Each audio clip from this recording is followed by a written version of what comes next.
Homemade is always better, but is it really? Today I want to put that to the test with curry, wraps and pesto to see if homemade is really worth it. First up is curry paste, and the first time I made curry paste myself was when I was in Thailand 2.5 years ago. Wow. I'm getting old. And there I visited a cooking class and we made curry paste ourselves for curry, and to this day it was the best curry I've ever had. So I try to recreate this experience now with these ingredients and a pestle and mortar. We've got chilies. I think these are spicy because they are pretty small, and I heard small chilies are very spicy. Then we've got some coriander. Then we have some cumin, which is already ground. We'll need lots of garlic, some onion, ginger, and in here we've got lime leaves and also some galagang, which is the brother of ginger. And now I'm gonna add everything to the pestle and mortar. Now everything's in here and we're gonna start mashing it, and I think this will take quite a while. So see you in 5 years. 3,000 years later. And it still looks not like a paste, so I decided to switch to a food processor, but I think that still counts as homemade.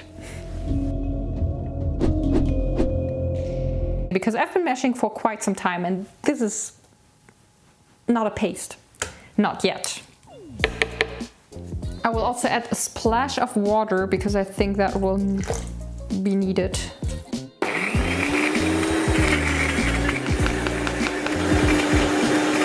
The blender is fighting for its life, and me too.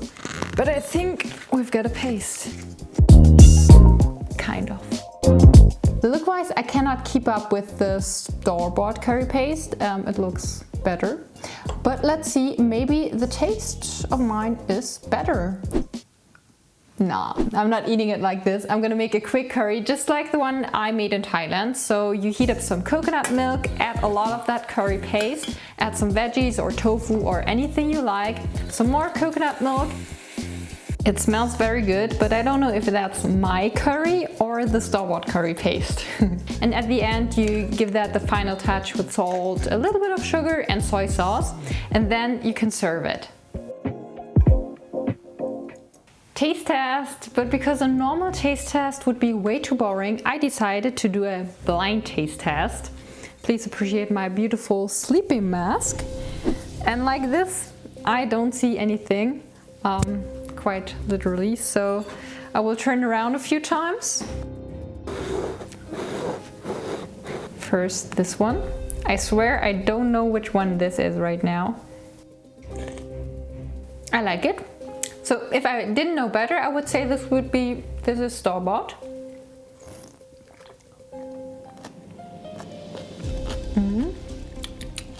I would say the second one had a milder taste. So I would say the second one is my version and the first one is store-bought. What? War andersrum. Oh my god. Actually, I wanted to bash my homemade curry paste because it looks like a yellow curry and it was a lot of work to do. But the flavor was definitely way more present than in the store-bought curry paste. So that gives the whole ranking another perspective. And if you have the time and patience and nerves to make homemade curry paste, apparently taste-wise it's very worth it. Let's continue. Public service announcement to all my German friends. Ich habe eine Entertainment-Empfehlung für euch. Falls ihr nicht wisst, was ihr heute Abend auf der Couch schauen sollt, dann geht mal in die ARD-Mediathek und schaut euch dort Better Than Beef an. Das ist mein Streaming-Format, in dem ich versuche, für René Adler seine Lieblingstapas auf Mallorca plant-based zu machen. Ob mir das gelingt, werdet ihr dort sehen. Es ist auf jeden Fall sehr sehenswert. Tschüss! Test number 2, wraps. Because when you go into a supermarket and find wraps, they have like a gazillion ingredients. Let me read it out. E422, E466, E412, E500, E450, salt, E296, E471, dextrose. So that's quite a lot. I thought we can make wraps better and with less ingredients. We literally need just flour, salt, water, and a little bit of oil. That's it.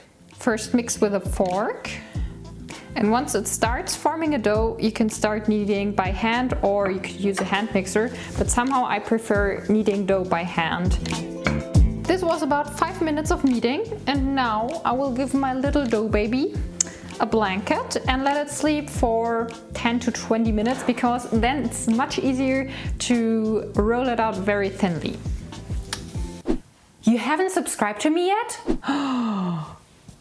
Then you should do it now for good tofu for the rest of your life. It's been 20 minutes and it's time to shape the tortilla. Also, you can heat up a pan already without any oil, so we can fry the tortillas in there. I'll put it on medium heat while shaping them. I expected it. I forgot my rolling pin, so I'm gonna use white wine vinegar to roll it out. Try to get it as thin as possible, almost see-through, then it's ready. This just takes a couple of seconds per side because it's so thin, and once you see those bubbles, you can flip it.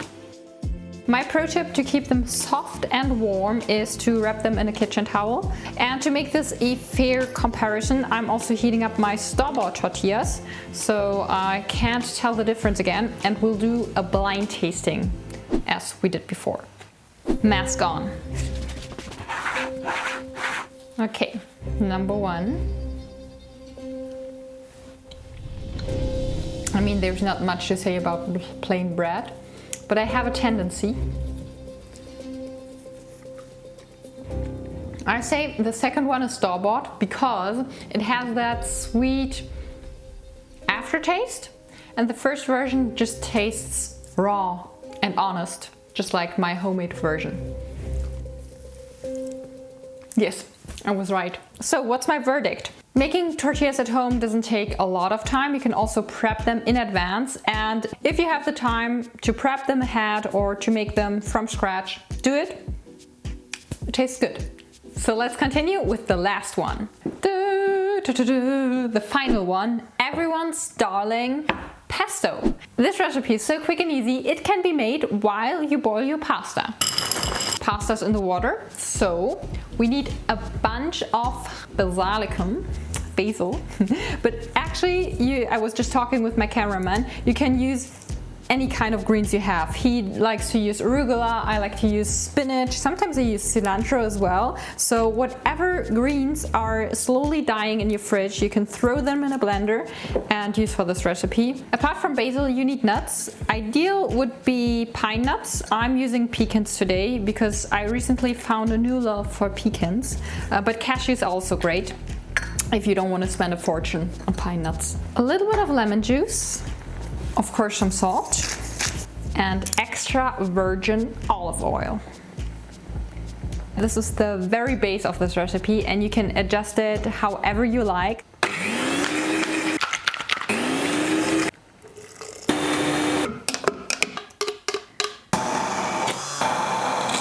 Pesto is done and pasta is also done, and my learning for you, this works better with a stick blender than with a jug blender.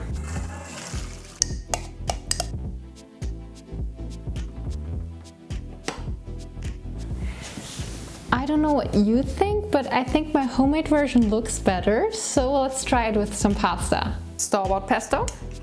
Mix, mix, mix, mix, mix, mix. Homemade pesto.